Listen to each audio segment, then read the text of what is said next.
Hello and welcome to MSJN, where we bring you the news, the important news going on in our country as well as around the world from a biblical and prophetic perspective, and also the platform where we bring you exclusive interviews about various topics that we feel like you, the audience, would be interested in as well as educated in.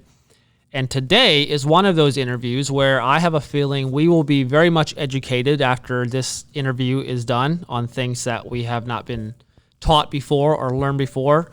We have a wonderful lady joining us. Her name is KrisAnne Hall. She is very educated and has a passion on teaching the Constitution and teaching individuals their rights. So thank you so much for joining us, KrisAnne. Oh, it's my pleasure. Thank you for having me. I have heard a lot about you from our newsroom manager and friend, Miss Gina. She listens to quite frankly, quite a bit. And so she talks about you all the time, and how you just have so much information that she's never heard before. And so looking at your bio here, it says that you received your bachelor's degree in biochemistry from Blackburn College and your Juris Doctor from the University of Florida, the College of Law. You also served in the U.S. Army as a military intelligence cryptologic. Is that how you say that? Yes, cryptologic. Cryptologic linguist. So I appreciate you. Just thank you for your service for our wonderful military and for our great country. I appreciate that. It was my pleasure, actually. And then it says you also work with a prominent national First Amendment law firm where you travel the country defending Americans whose rights were violated by unlawful arrests and prosecutions. I want to get more on that later. I think that would be very interesting to hear some stories. I'm sure you have some very interesting stories that you could tell us about that. Absolutely. And it says that you are the most sought-after national speaker on the Constitution, averaging 250 events in nearly 22 states every year for 7 years straight. Wow. You must have a strong voice. That's a lot of teaching. That's impressive. It's sort of like being an athlete, you know. You can learn to throw a football all day. You can learn to speak for a long time, too. There you go. The more you do it, probably the stronger and easier it gets. Yeah, well, and God has called me to this. So, you know, my strength comes from that call. That's awesome, actually. Because it sounds like you have a big passion to teach these things. And one of the questions I wrote down that I was going to ask you is, do you view this as a calling from God? And there you go, already answering that question. Yeah, no, I'm absolutely certain it is, because I would never have chosen this for myself. This is not consistent with my personality in any way, shape, or form. And when God called me to this, it was through a very difficult, decision in the natural for me. I was a prosecutor for the state of Florida, and the passion came upon me to teach. So I was teaching on the weekends and teaching after hours, and I didn't know, but my boss did not like that I was teaching limited government as the product of our Constitution. And he said specifically that to teach limited government was a conflict of ethics for me because I worked for the government. And he also gave me an ultimatum that I had to only speak to people he approved of. I had to cease and desist all other associations. And at the time we had planted a church, my husband had no income, and so we were given a very difficult choice. Stand up for what we believe in, stand up for what we believe are the gifts from God, freedom of speech, freedom of association, freedom of press, and or just sort of hang my head and be quiet and go back to doing my job. And through much prayer and counsel, we understood very clearly that there was really only one choice. We either believed that God was our provider and our protector, and that he would defend us and provide for us as we defend the rights he's given us, or we didn't believe that. That was really the only choice. So we stepped out by faith, and I told my boss, you didn't give me these rights, and I'm certainly not going to surrender them for your paycheck. And so he told me I had to quit, and I refused to quit. And so he said, well, then I have to fire you. And so what man meant for evil, God meant for good. We launched this whole 12-year mission. I believe that we are actually missionaries in America in defense of the Constitution and of God's rights to his people. Wow, that's amazing. That had to take a lot of courage to step out. And I know that for a lot of people it's not popular, especially for, some people in ministry, they think, they have this separation of church and state conflict thing. Did you run into a lot of that from Christians and the church when you stepped out into this ministry? Yeah, absolutely. Because, unfortunately, we've been teaching the wrong things in the pulpits about Romans 13 and about separation of church and state. And that's actually one of the classes that it's an element in several of the classes that I teach, but I have an online training program for the Constitution and American history called LibertyFirstSociety.com. And the introductory course is a course on the history of the Constitution. And I actually show, not by opinion, but by documented fact, that the principle in government of separation of church and state originated in 1100 for our constitutional history. And it was the understanding, separation of church and state is the understanding that government has no business in the church. And that if government is funding, giving money to the church, if government is issuing, mandates on what can and cannot be said in the church, if government is influencing the church in any way, that is the definition of violation of separation of church and state. Separation of church and state has never meant, until our most recent error in that doctrine, has never meant that God has no business in public discussion or that someone's faith has no position in political realms. And so because we've allowed this very new error in principle of separation of church and state, I mean, so new, it's a 19th century new, a 20th century new. Yeah. We have been teaching the wrong things in the pulpit.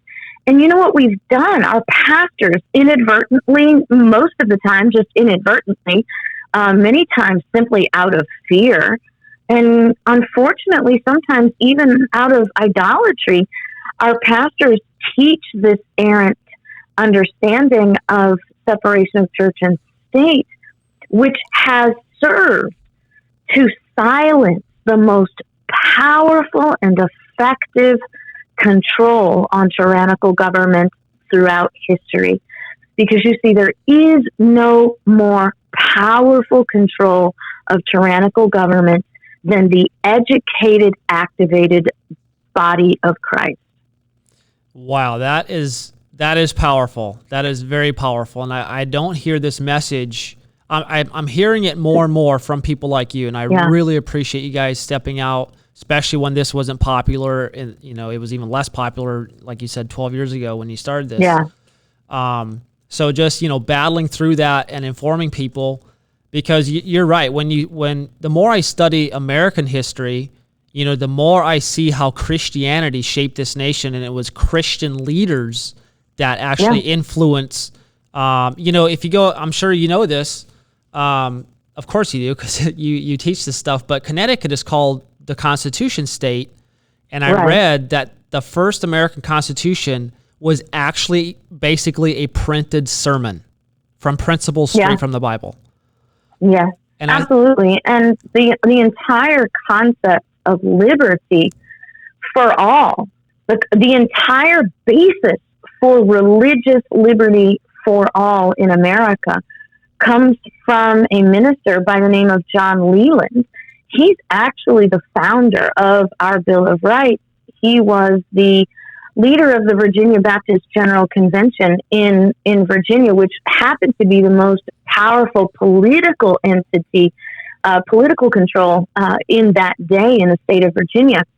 And John Leland is the one who fought for the incorporation of the Bill of Rights into the Constitution based on religious liberty. And he said we must have religious liberty for all, equally for Jews, Turks, pagans, and Christians. Because if a Jew, a Turk, a pagan does not have religious liberty, he said, neither will a Christian in government, because the authority to support and to promote one religion might be your religion today, but in the future, that power shifts, as political trends shift in society. He said that power will shift, and the sword that was put into the hand of government to protect your particular religion will become the one that persecutes you in the name of another. It was Christians who started the Underground Railroad. Harriet Tubman came along the way after Christians started the Underground Railroad. And without the biblical worldview, America would not be a bastion of hope for liberty for the world. That is just so awesome. I love listening to stories like this. And speaking of the Civil War, I also heard, I listened to a lot of David Barton because he's got a lot of interesting stories like this too. And he said that during the Civil War, it was actually pastors that influenced a lot of policies against slavery. And at that time, politicians tried to silence the pastors, saying they have no voice in politics. They need to stay in their own lane. But they said no. And as a result, a war was fought and slaves were freed. And it's just interesting how for so long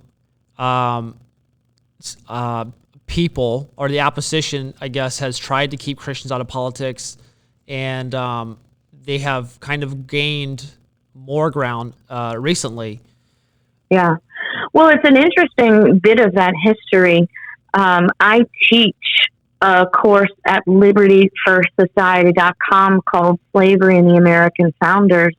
My husband and I actually tag team that course.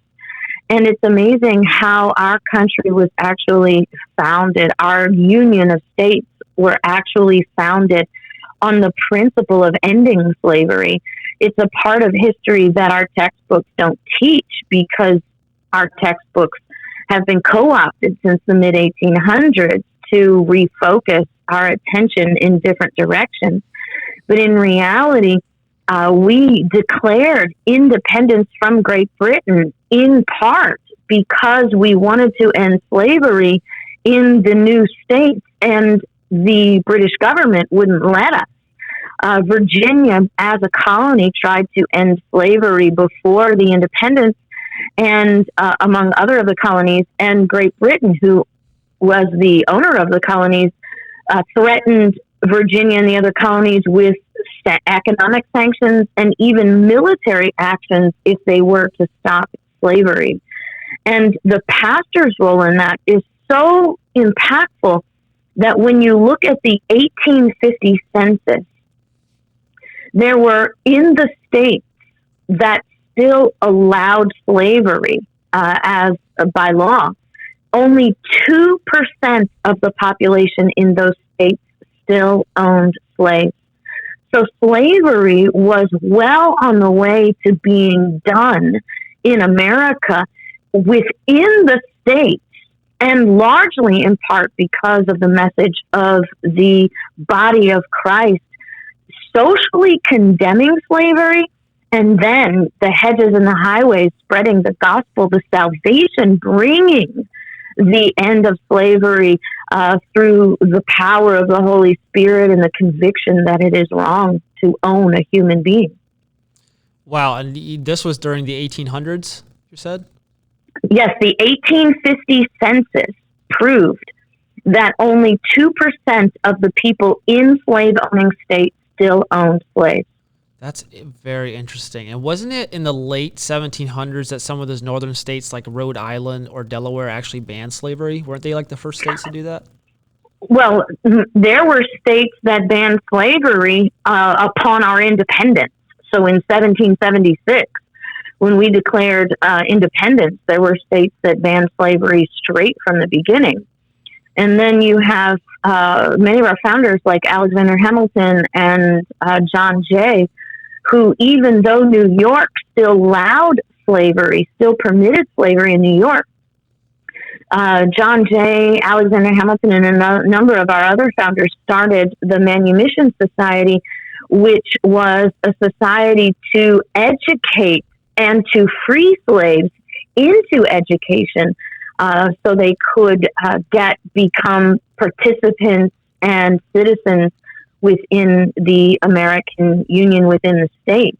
And it's really amazing when you look at the history of America from 1775 forward. Well, actually, even before then, the first African American to hold office was a man named Wentworth Cheswell, who was a mayor in 1768. He was a member of the school board. He actually rode through his community in the ride for independence when the British were coming, the Paul Revere. Because Paul Revere wasn't the only one that rode through the colonies. There were riders all across the colonies shouting the warning.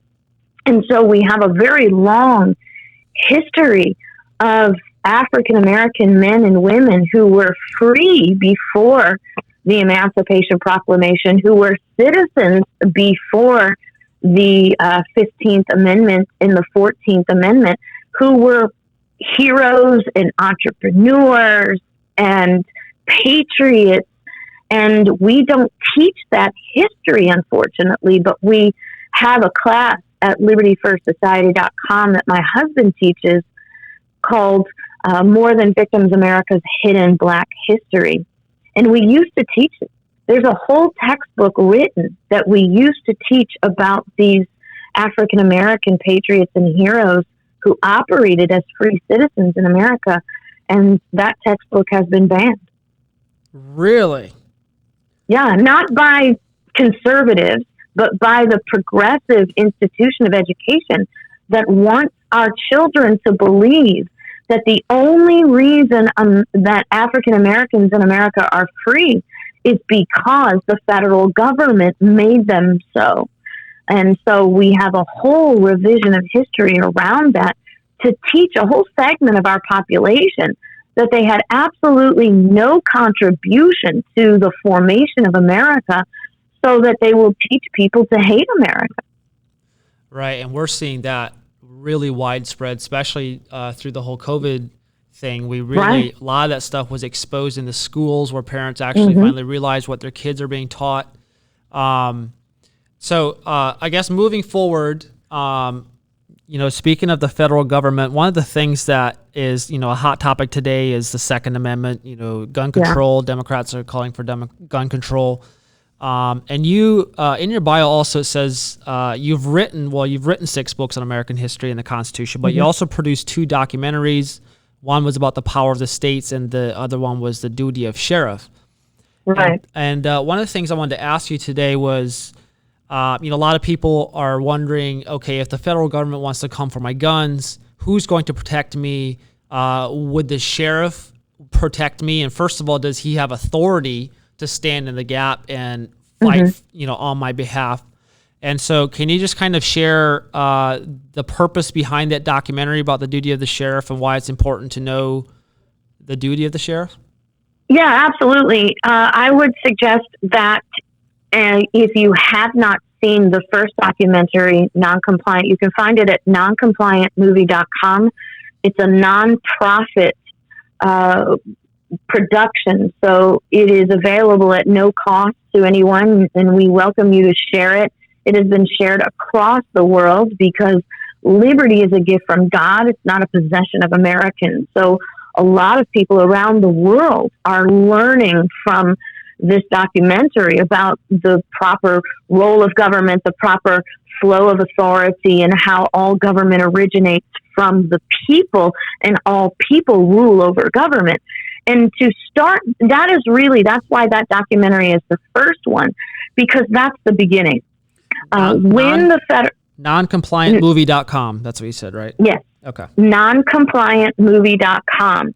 And that really is the beginning, because as the federal government pushes this unconstitutional activity of creating federal gun control, non-compliant documentary number 1 teaches that it is the role, the duty, the obligation of the state and local government to refuse to enforce and to refuse to allow the federal government to enforce those laws within the state and local government. So governors should stand up, legislators should stand up, county commissioners should stand up and say, no, the Constitution delegates absolutely zero authority to the federal government to regulate anything within the state regarding the right to keep and bear arms. And since there is no delegated authority, an exercise of that authority is unconstitutional, and as James Wilson said, and as Alexander Hamilton said, does not carry the force of law and is null and void. As a matter of fact, as I show in that documentary, Article 6, Clause 2 of the Constitution declares any act of the federal government that is inconsistent or outside the Constitution is not binding. It's completely null and void. And it's not up to the Supreme Court to make that determination. Unfortunately, as we've been told or taught to believe, it is up to every person who takes an oath to support and defend the Constitution to make that determination. And so the real solution to these unconstitutional acts of the federal government are first found in the state and local governments. And for example, the state of Missouri has passed a law that says there'll be no federal gun laws enforced within the state of Missouri. And so we already... Wow. Is that in their Constitution? The legislators passed this law. It's the Second Amendment Protection Act. And it says there'll be no federal gun laws enforced by federal agents or by state agents within the state of Missouri. Wow. And there are several other states. There are counties. Collier County, Florida, passed that as a county and said there'll be no federal gun laws passed or enforced in our county. And so you have that first major check and balance. And then non-compliant II. Okay, wait, before you go on, can I interrupt you here for a second? Sure. So if I want to, I could contact my county council leaders and ask them to draft a resolution or something to where they would not enforce any law that violates my right to bear arms. Is that correct? Absolutely, and I'll give you a better one. They don't have to draft it. All they have to do is contact us. We already have it drafted. They have to contact you? Yes. What? So explain that a little bit. Well, I have a nonprofit constitutional law firm, Liberty First Legal, and all they have to do is contact us at legal@revival.com, legal@revival.com, and we will give them the drafted bill. Legal@revival.com. Okay. Mm-hmm. And what's your website called? Legal. The law firm is Liberty First Legal, and the website is libertyfirst.legal. Libertyfirst.legal. Okay. All right. You can continue on with what you were on your stream. Thank you for allowing me to interrupt you. No, that's fine. That's fine. That's the first step, because that's really our most powerful bulwark against any of this intrusion on the rights of the people by the federal government exercising unauthorized power.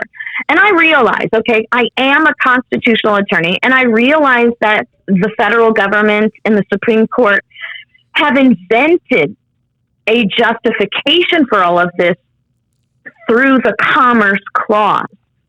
But James Madison called that a forced construction to create power that was not authorized by the federal government. It is an unconstitutional, unlawful act, which then invokes the authority of the state and the local government to resist and to nullify that act. And so NonCompliant II is all about the sheriff.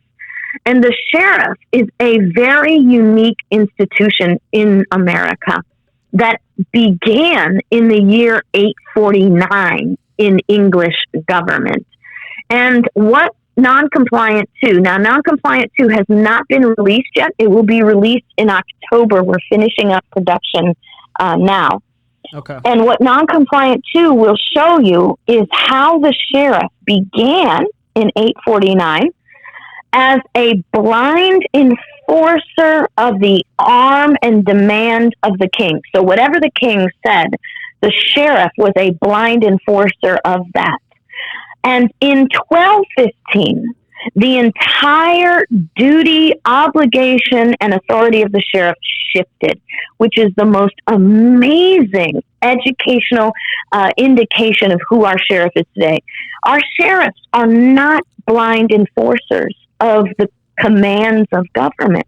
Our sheriff's job was changed in 1215 when the sheriff, office of the sheriff, stopped being a blind enforcer of the king and became a defender of the rights of the people by law. It happened in Clause 61 of the Magna Carta, and that's who our sheriffs were created to be in America. They are not hirelings of the state. They are not hirelings of the county. Our sheriff is not dependent on a person for a paycheck. Our sheriffs in our counties and our states where the office of the sheriff has been unadulterated, our sheriffs are constitutional direct representatives of the people who take an oath to the Constitution of the United States and to the Constitution of their state.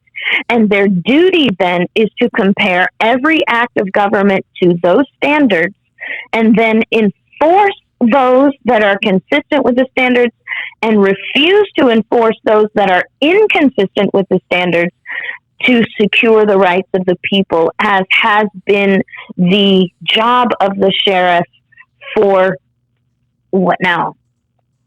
807 years, 807 years. And it's just absolutely amazing when you see it. And the miracle of that is when we've been teaching this to the sheriffs now all across America. I have taught a 3-hour course of continuing legal education to our sheriffs in all of America, to the representatives of sheriffs and law enforcement in all 50 states. I have taught at conferences, and I teach individual sheriffs' offices, their deputies, and we go from county to county, even as necessary, teaching this. And it's absolutely amazing to see the sheriffs understand their power to defend the people. Because one of the things I have learned through creating NonCompliant II about the sheriff, and we have interviewed sheriffs all over the country and as a part of this documentary, what's amazing to learn is every single sheriff that we have interviewed, we have asked them, why did you want to do this? Why did you run for office? And every single one of them said, because I wanted to serve my community. I wanted to protect my people. And when they find out the power they have and the duty combined with that to secure the rights of the people, people are liberated from these tyrannical rules all over, from county to county to county. We have Sheriff Mike Harrington in Chavez County, New Mexico, who refused to allow the federal government or the state police shut down his county in COVID. He said, I'll let my business owners make that choice. If they want to shut down, it's up to them. But anybody who wants to stay open, I will personally defend them. You have the sheriff in Truth or Consequences, New Mexico, who deputized an entire church when the state threatened to shut the church down when the church refused to close for the governor's COVID restrictions. And so we're seeing these sheriffs come together, not just simply defending from the state level, but from the federal level too. And it's just absolutely amazing. That is so incredible. And it's actually really encouraging that people, that sheriffs are realizing their authority and the freedom they have, legally, politically, and morally, to defend us from tyranny. That's so awesome. So we have I think we're basically out of time. But I just want to thank you so much for sharing all that valuable information for me. I know just you put a fire in my heart when you speak, and I think you do that to a lot of people. I can tell that you're very passionate about it and that you are in God's calling.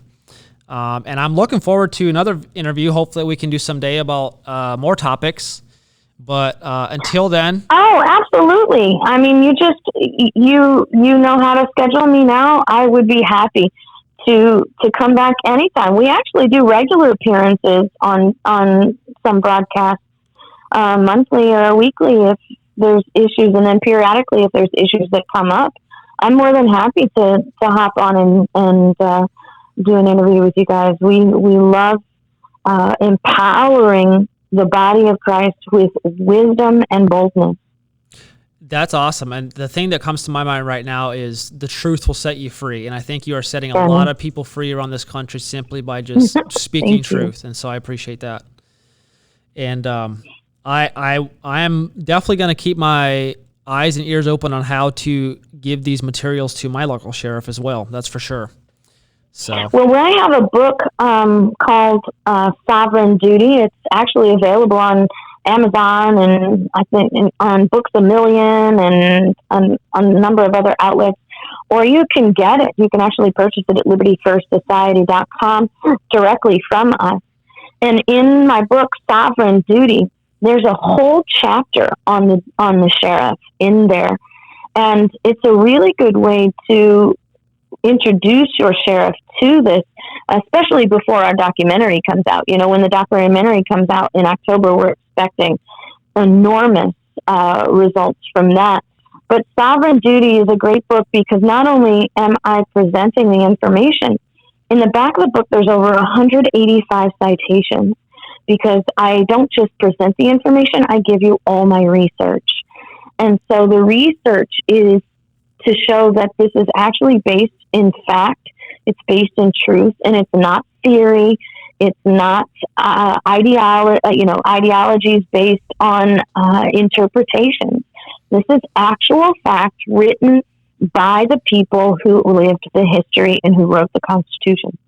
Wow, so you put a lot of work into it and condensed it for people like us.